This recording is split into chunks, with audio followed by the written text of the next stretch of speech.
ৰিভাঞ্চক পিটিম দুষ্ট কৰিছে এয়া চাওক কেনেকে ৰিভাঞ্চে চুলি টানিছে মোৰ চাওক আৰু সৰু ল'ৰাবিলাকে টানি খুব ভাল পায় নি চুলি ইমান চুলি টানি টানি চিঙে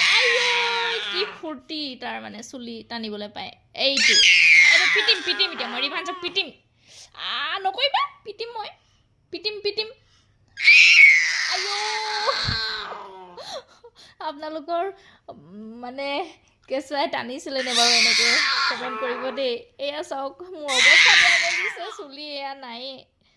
ছিঙিছে এয়া পকিছেও অলপ অলপ